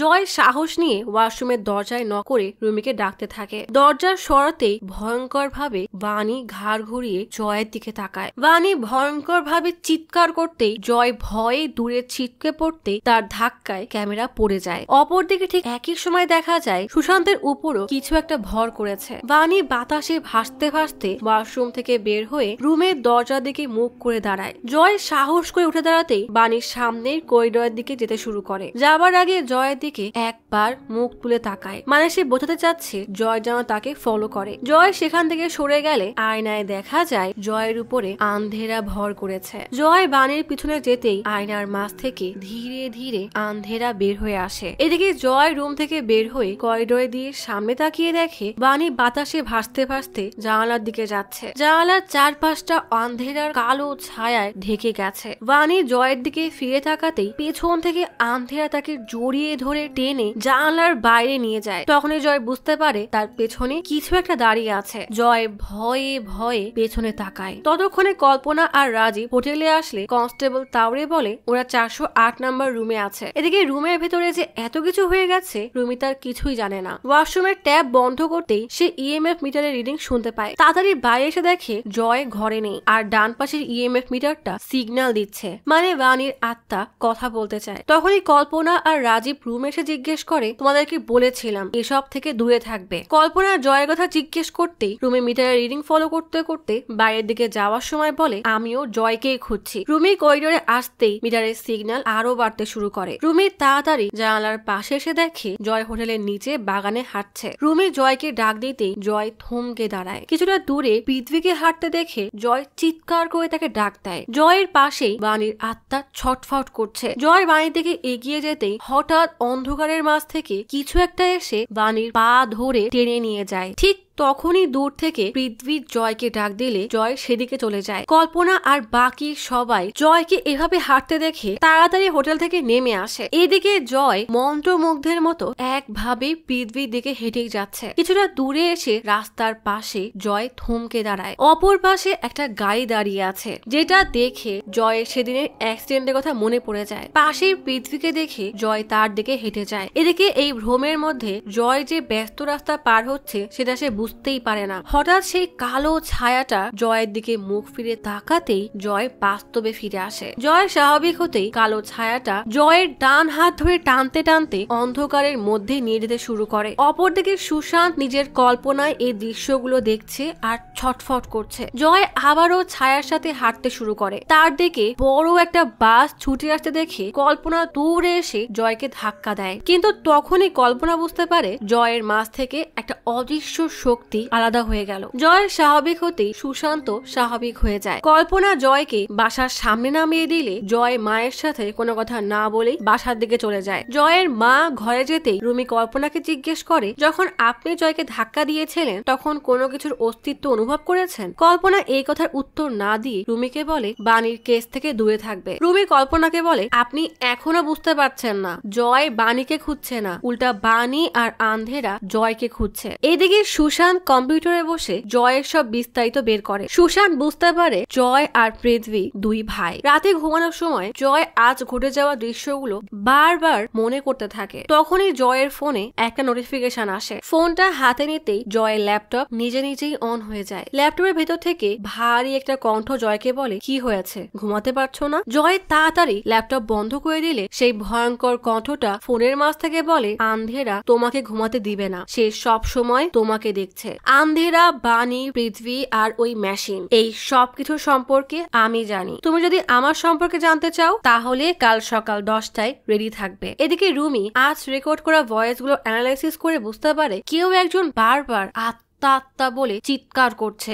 অপরদিকে এত গভীর রাতেও ওমর জানালার পাশে বসে বারবার টেবিল ল্যাম্পটা অন আর অফ করছে। পরের দিন সকালে ওমরকে নিয়ে আবারও সেই মেশিনে এক্সপেরিমেন্ট করা হয়। মেশিনটা মাথায় সেট করে অন করতেই ওমরের মনে হয় সে কোনো বাগানের মধ্যে হাঁটছে। তার জীবনের সব ভয় চলে গেছে। যে রুমে এক্সপেরিমেন্ট করা হচ্ছে সেই রুমের সবকিছু সিসিটিভির মাধ্যমে একজন দেখছে। এই লোকটার নাম রাজ, যাকে আমরা কালো কোট পরা অবস্থায় আশ্রমের বাইরে দেখেছিলাম। আর এর সম্পর্কে আমরা সামনেই জানতে পারবো। কিছুক্ষণ পর রাজ একটা মিটিং এ আসলে তার পার্টনার জিজ্ঞেস করে, মিস্টার ওবেরয় কোথায়? রাজ তখন ভিডিও কলের মাধ্যমে মিস্টার ওবেরয়কে তার পার্টনারদের সাথে কথা বলিয়ে দেয়। পার্টনাররা ওবেরয়কে জিজ্ঞেস করে, আপনি এন্টি ডিপ্রেশন রিসার্চের উপরে প্রয়োজনের তুলনায় বেশি ইনভেস্ট করছেন, আসলে আপনার প্ল্যানটা কি? ওবেরয় বলে, এসব আপনাদের জানার দরকার নেই, তবে গত বছরের তুলনায় এই বছরে 4 গুণ বেশি প্রফিট হবে। আমি একটা ডিপ্রেশনের মহামারী গড়ে তুলবো। এতদিন আমরা শুধু মানুষের কাছে ওষুধ দিয়েছি, এরপর আমরা মানুষের কাছে রোগটাও পৌঁছে দিব, আর রোগ বাড়লেই অ্যান্টি ডিপ্রেশনের ওষুধের চাহিদাও বাড়বে। অপরদিকে কল্পনা তার সিনিয়রকে এসব জানালে সে বলে, আবার এসব আজগুবি থিওরি শুরু করেছো? এসব কিছুর ভিতরে যে কোনো কানেকশন আছে সেটা তোমাকে কে বললো? পৃথ্বী কোমায় পড়ে আছে, আজ রাতের মধ্যে যদি আরেকজন ভিকটিম সুশান্তকে না খুঁজে পাও তাহলে কেসটা বন্ধ। এদিকে জয় সকাল 10টায় অদৃশ্য ভয়েসের দেওয়া ঠিকানা অনুযায়ী দেখা করতে আসে। বাসাটা দেখে নিশ্চয়ই বুঝতে পারছেন এটাই সুশান্তের বাসা। জয়কে দেখে সুশান্ত তাড়াতাড়ি তার বাসায় নিয়ে আসে। জয়কে ঘরের ভেতরে এনে সুশান্ত বলে, এই সবকিছু সিক্রেটলি করতে হয়েছে কারণ অনেক ভয়ঙ্কর একটা গ্রুপ আমাদের পেছনে পড়ে আছে। সুশান্ত তার পরিচয় দিলে জয় বুঝতে পারে পৃথ্বী যার উপর এক্সপেরিমেন্ট করছিল এটাই সেই সুশান্ত। তখনই দরজায় বেল বাজলে লুকিং মনিটরে দেখা যায় জয়কে ফলো করতে করতে সুশান্তের বাসায় রুমিও এসেছে। সুশান্ত জয়কে বলে, তোমার সাথে হোটেলে যা হয়েছে আমি সব জানি, আর সেই জন্যই তোমাকে এখানে ডেকেছি। বাণীর সাথে যা হয়েছে সেটা শুধু তুমি দেখোনি, আমিও দেখেছি। আসলে ওই চেয়ারে যারা বসে সবাই একে অপরের সাথে যুক্ত হয়ে যায়, তবে আমি খুঁজে বের করেছি কিভাবে আন্ধেরাকে দূর করা যায়। সুশান্ত ইউভি লাইট আর ছাতা দেখিয়ে তাদেরকে বলে, আপাতত এভাবেই আমি আন্ধেরাকে দূর করছি। জয় জিজ্ঞেস করে, কিন্তু তুমি বুঝলে কিভাবে এগুলো দিয়ে কাজ হয়? সুশান্ত সাত্তিয়া নামের কমিক বইটা এনে জয়কে বলে, সব প্রশ্নের উত্তর এখানে পাবে। এই কমিকে যে দৈত্য আছে সে মানুষের ভেতর থেকে আলো শুষে নেয়। যখন আমার সাথে এমন ঘটনা ঘটতে শুরু করে তখন আমার মনে পড়ে এমন কিছু আমি কোনো বইতে পড়েছিলাম, কিন্তু এই কমিক বইয়ের শেষ পৃষ্ঠা আমি খুঁজে পাইনি। রুমি কমিক বইটা ছুঁড়ে ফেলে দিয়ে বলে, তুমি আমাদেরকে 15 বছরের পুরনো এই বই দেখাতে দেখেছো? জয় রুমিকে নিয়ে চলে যাওয়ার সময় সুশান্তকে বলে, পৃথ্বী তোমাকে এই চেয়ারে বসিয়ে এক্সপেরিমেন্ট করেছে, তারপর এত রিস্ক নিয়ে তুমি আমাদেরকে সাহায্য করার জন্য ডেকেছো, সেই কারণে তোমাকে ধন্যবাদ, তবে সব ফালতু থিওরি শোনার সময় আমাদেরকে নেই। সুশান্ত বলে, তোমরা পৃথ্বীকে ভুল ভাবছো, পৃথ্বী একমাত্র মানুষ যে আমাকে বাঁচানোর চেষ্টা করছিল। হাসপাতালে ট্রিটমেন্টের সময় একদিন পৃথ্বী আমাকে বলে, আমি তোমাকে কিছু কথা বলবো, কিন্তু তার বিপরীতে তুমি কোনো রিয়াক্ট করবে না, কারণ ওরা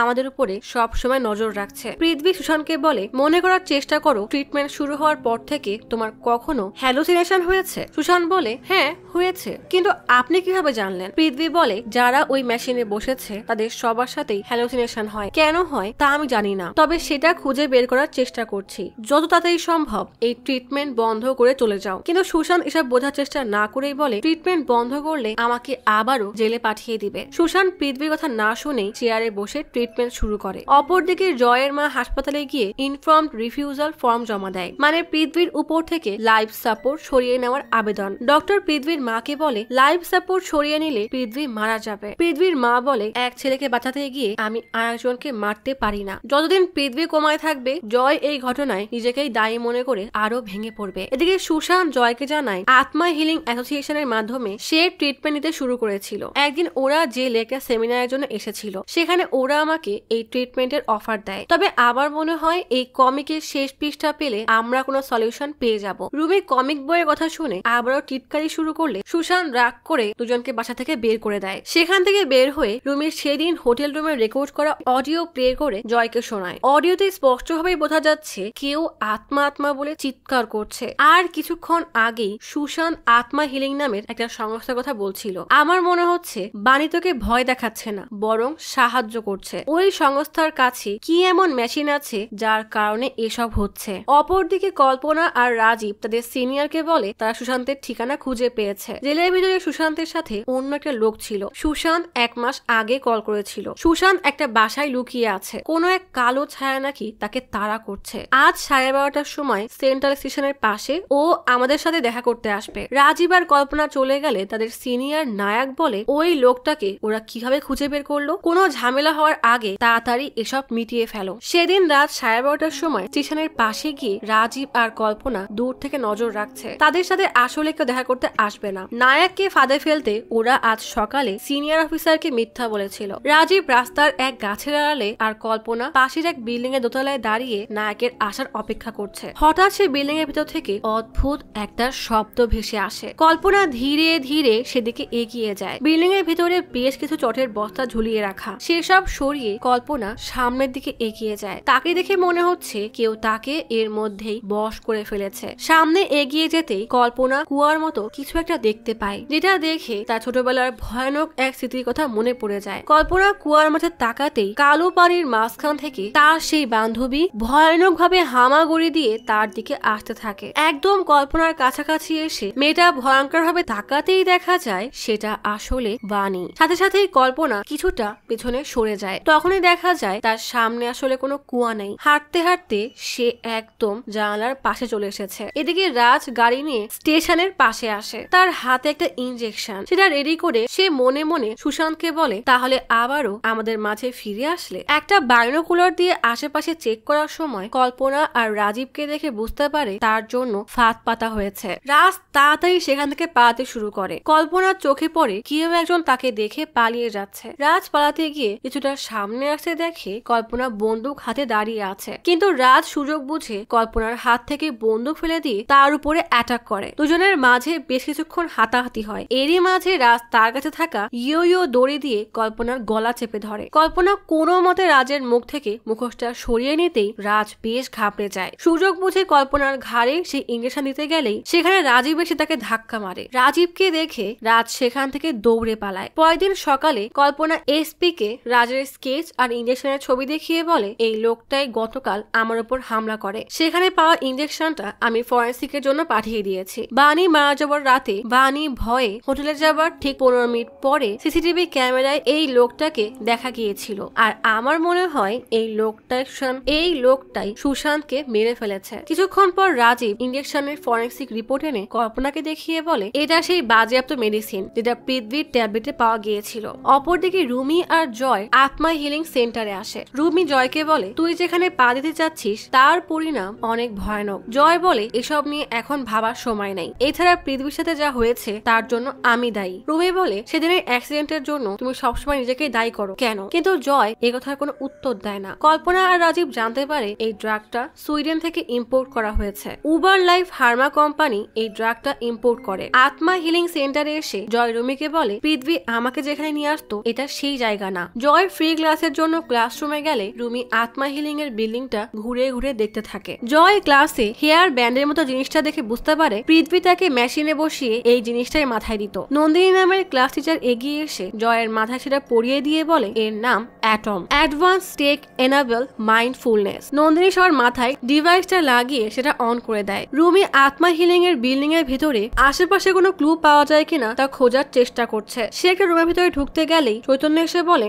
আপনি কি কাউকে খুঁজছেন? রুমি ওয়াশরুমের কথা বললে চৈতন্য জানায় সেটা তো অপর দিকে। এদিকে কল্পনা আর রাজীব উবার ফার্মাসিউটিক্যাল কোম্পানির অফিসে আসে। অফিসের স্টাফরা বলে, আমরা ইম্পোর্ট অথবা ম্যানুফ্যাকচারের ব্যাপারে কিছুই জানি না। রাজীব তাদেরকে রাজের ছবি দেখিয়ে জিজ্ঞেস করে, একে কখনো দেখেছো? অফিসের স্টাফরা বলে, আমরা এই লোকটাকে চিনি না। এইসব ঘটনাগুলো রাজ ক্যামেরায় দেখছিল। এদিকে ডিভাইসটা মাথায় লাগানোর পরে জয় ধীরে ধীরে অন্ধকারের মাঝে হারিয়ে যেতে থাকে। হঠাৎ সে চোখ খুলে দেখে আশেপাশে কেউ নেই। ডিভাইসটা খুলে ফেলতেই একটা মেয়ের চিৎকার শুনে জয় সেদিকে এগিয়ে যায়। জয় দেখে সে নিজেই রুমিকে একটা চেয়ারে বেঁধে দিয়ে তার মাথা ফুটো করতে যাচ্ছে। ঘাবড়ে জয়ের নাক থেকে রক্ত পড়তে শুরু হয়। তখনই নন্দিনীর ডাকে জয় পিছনে ফিরে তাকায়। অপরদিকে রাজ ওবারাকে কল দিয়ে বলে, ইন্সপেক্টর কল্পনা আমাদের পথের কাটা হয়ে গেছে। ওবারা জানে কল্পনাকে কিভাবে শায়েস্তা করতে হবে, সেটা তুমি ভালো করেই জানো। জয় সুযোগ বুঝে একটা হেয়ার ব্যান্ড চুরি করে নিয়ে আসে। সাথে সাথে এই ব্যান্ডটা নিয়ে দুজনে সুশান্তের বাসায় আসে। রুমি সুশান্তকে সেদিন রাতে রেকর্ডিং শুনিয়ে বলে, রেকর্ডিং এ আত্মা নাম শুনে আমরা আত্মা হিলিং সেন্টারে গিয়েছিলাম। সেখানে গিয়ে আমরা এই হেয়ার ব্যান্ডটা পেয়েছি। জয় হেয়ার ব্যান্ডে সেই ডিভাইস দেখিয়ে বলে, এগুলো ইভি সেন্সার। এদের কাজ হচ্ছে ব্রেন অ্যাক্টিভিটি রেকর্ড করা। হেয়ার ব্যান্ড মানে অ্যাটম মাথায় দেওয়ার সাথে সাথেই সবাই বেশ রিল্যাক্স ফিল করছিল। সুশান্ত জিজ্ঞেস করে, আবারও কি তুমি সেই আন্ধেরাকে দেখেছো? জয় বলে, না, এবার আমি দেখেছি আমি নিজেই রুমিকে মারছি। সুশান্ত বলে, তার মানে এই মেশিনটা ব্রেন অ্যাক্টিভিটি থেকে বুঝতে পারে আমরা কাকে ভালোবাসি। এরপর ভালোবাসার মানুষটিকে ভয় দেখিয়ে আমাদেরকে হ্যালোসিনেট করে। সুশান্তের কথাই রুমি বুঝতে পারে জয় তাকে ভালোবাসে। সুশান্ত মেশিনটা অ্যাক্টিভ করে বলে, আমার মনে হয় এটা ডেটা ট্রান্সফার করতে পারে, কিন্তু ডিভাইসটা পাসওয়ার্ড প্রোটেক্টিভ হওয়ার কারণে সুশান্ত সেটাকে হ্যাক করতে পারে না। অপরদিকে দেখা যায় ওমরের মাথায় সেই ডিভাইসটা লাগিয়ে কেউ তাকে কন্ট্রোল করছে। সেই ভয়েসে যা বলছে ওমর তাই করছে, মানে ওমরের ব্রেইনের পুরো কন্ট্রোল এখন তার হাতে। ভয়েসটা তাকে পানিতে নামতে বললে ওমর ধীরে ধীরে নদীতে নেমে যায়। কিছুটা সামনে যেতেই ওমর দেখে তার সামনে ঠিক তার মতোই ভয়ানক এক অবয়ব দাঁড়িয়ে আছে, কিন্তু ওমর ভয় না পেয়ে সেই ছায়াকে ছুঁয়ে দিলেই ছায়াটাও ওমরকে স্পর্শ করে। ওমর চোখ খুলে দেখা যায় তার সামনে ডক্টর সাহায় দাঁড়িয়ে আছে। তার মানে কি এই সব কিছুর সাথে ডক্টর সাহায় কোনো না কোনো ভাবে জড়িয়ে আছে? ডক্টর সাহায় পাশে দাঁড়িয়ে থাকা রাজকে বলে, আপনি ঠিকই বলেছিলেন, এই ছেলেটা আসলে স্পেশাল, ও একটুও ভয় পায়নি। আর ঠিক এখানেই শেষ হয়ে যায় আন্ধেরার প্রথম 4 পর্বের গল্প। ভিডিওটা অনেক বড় হয়ে যাচ্ছে, আর আজকাল বড় ভিডিও দিলে কমেন্টে এসে গালাগালি শুনতে হয়। তাই সিরিজের বাকি পর্বের গল্পগুলো নিয়ে দেখা হবে আগামীকাল ঠিক দুপুর 2:07।